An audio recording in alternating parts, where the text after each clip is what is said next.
नमस्कार साथियों, आज की क्लास में आप सबका बहुत बहुत स्वागत है।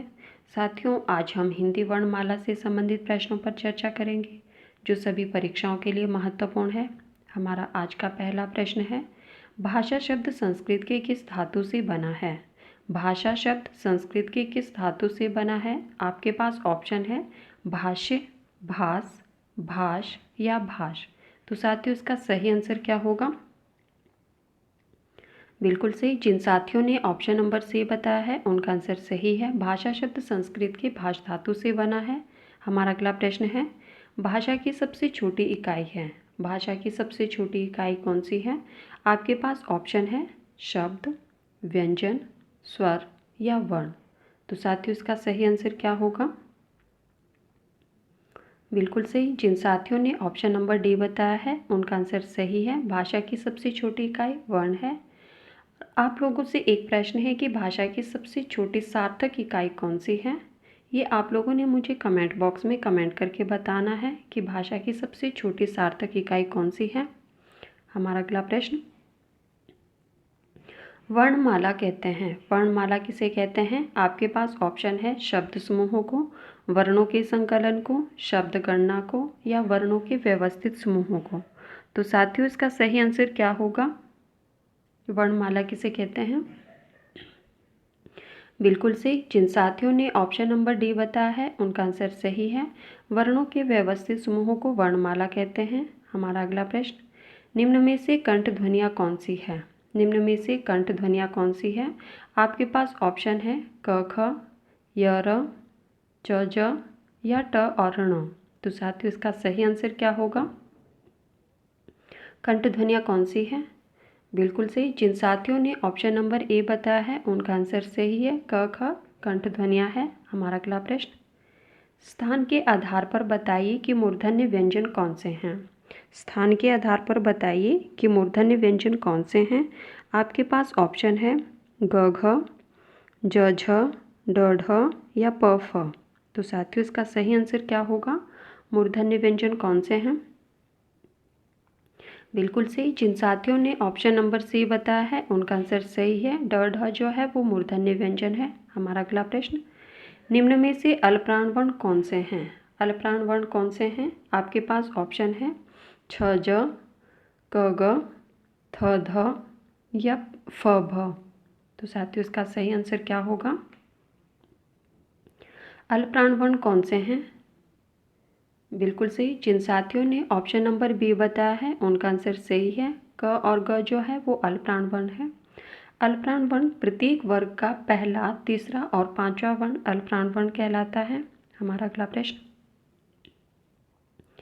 इनमें से नासकीय व्यंजन कौन सा है? नासकीय व्यंजन कौन सा है? आपके पास ऑप्शन है श, य, ग या ज। तो साथियों, इसका सही आंसर क्या होगा? तो इसका सही आंसर क्या होगा? नासकीय व्यंजन कौन सा है?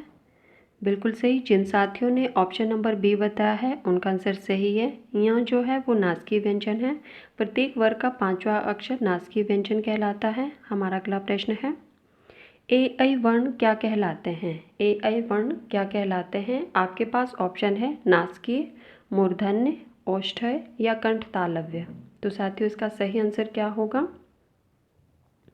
ए ऐ वर्ण क्या कहलाते हैं? बिल्कुल सही। जिन साथियों ने ऑप्शन नंबर डी बताया है उनका आंसर सही है। ए ऐ कंठ तालव्य कहलाते हैं। हमारा अगला प्रश्न है, हिंदी वर्णमाला में आयोगवाह वर्ण कौन से हैं? हिंदी वर्णमाला में आयोगवाह वर्ण कौन से हैं? आपके पास ऑप्शन है अ आ, ई, उ या अहा। तो साथियों, इसका सही आंसर क्या होगा? आयोगवाह वर्ण कौन से हैं? बिल्कुल सही। जिन साथियों ने ऑप्शन नंबर डी बताया है उनका आंसर सही है। अंग आह जो है वो आयोगवाह वर्ण है। हमारा अगला प्रश्न, निम्न में से बताइए कि किस शब्द में द्वितीय व्यंजन है? किस शब्द में द्वितीय व्यंजन है? आपके पास ऑप्शन है पुनः, इलाहाबाद, दिल्ली या उत्साह। तो साथियों, इसका सही आंसर क्या होगा? बिल्कुल सही। जिन साथियों ने ऑप्शन नंबर सी बताया है उनका आंसर सही है। दिल्ली जो है वो द्वितीय व्यंजन है। द्वितीय व्यंजन वो होते हैं जिसमें दो वर्ण एक साथ आते हैं। पहला वर्ण जो है वो स्वर सहित होता है और दूसरा वर्ण स्वर रहित पहला वर्ण स्वर रहित होता है और दूसरा वर्ण स्वर सहित होता है। तो इस तरह से इसका आंसर क्या हुआ?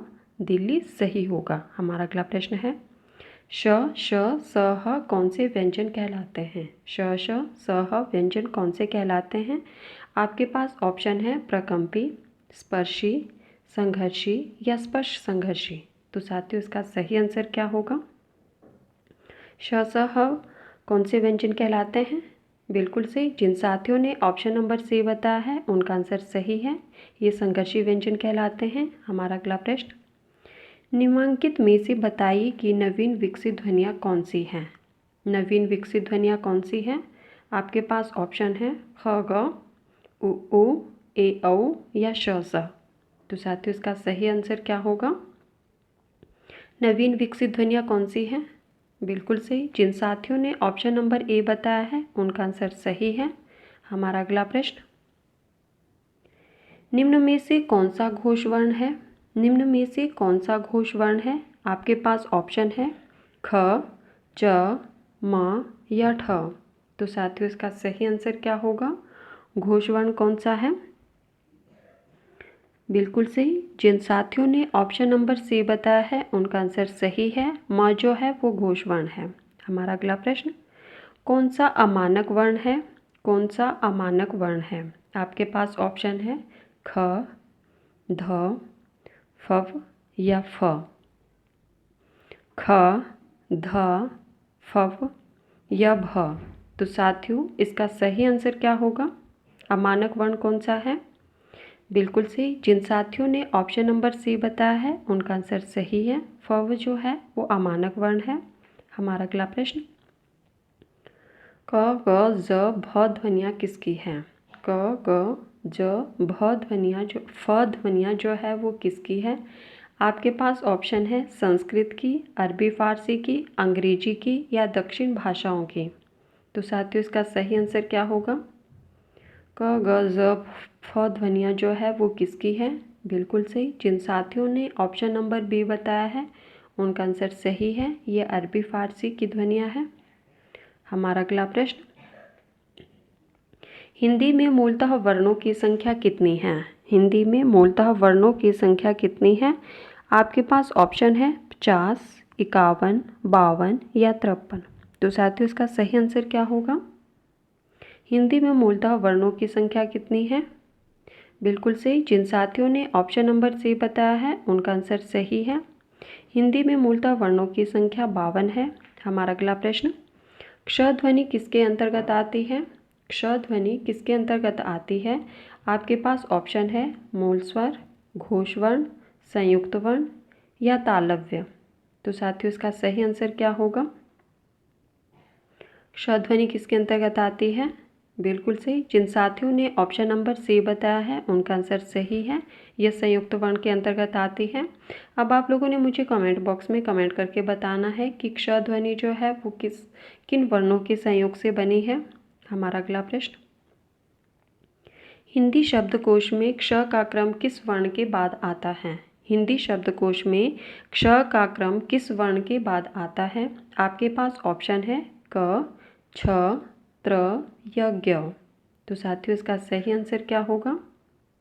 और हाँ साथियों, जो पहली बार चैनल पर आए हैं प्लीज़ वो चैनल को सब्सक्राइब कर देना ताकि आने वाली हर वीडियो की नोटिफिकेशन आप तक पहुँचे।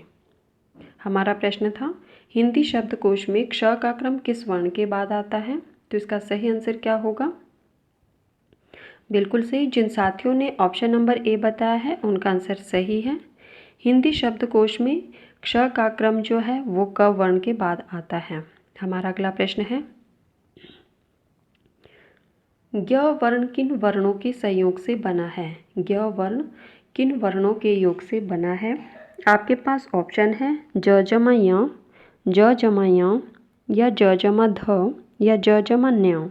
तो साथियों इसका सही आंसर क्या होगा? ज्ञ वर्ण जो कि संयुक्त व्यंजन है, यह किन वर्णों के संयोग से बना है? तो इसका सही आंसर क्या होगा? बिल्कुल सही। जिन साथियों ने ऑप्शन नंबर बी बताया है उनका आंसर सही है, ज्ञ वर्ण जो है वो ज जमा य के संयोग से बना है। हमारा अगला प्रश्न है, अघोष वर्ण कौन सा है? अघोष वर्ण कौन सा है? आपके पास ऑप्शन है अ, ज, ह या स। तो साथियों इसका सही आंसर क्या होगा? अघोष वर्ण कौन सा है? बिल्कुल सही। जिन साथियों ने ऑप्शन नंबर डी बताया है उनका आंसर सही है। स जो है वो अघोष वर्ण है। हमारा अगला प्रश्न, घ का उच्चारण स्थान कौन सा है? घ का उच्चारण स्थान कौन सा है? आपके पास ऑप्शन है ओष्ठ, कंठ, तालु या दंत। तो साथियों इसका सही आंसर क्या होगा? बिल्कुल सही। जिन साथियों ने ऑप्शन नंबर बी बताया है उनका आंसर सही है। घ का उच्चारण स्थान जो है वो कंठ है। साथियों ये थे आज के हमारे कुछ महत्वपूर्ण प्रश्न जिन पर हमने चर्चा की। धन्यवाद।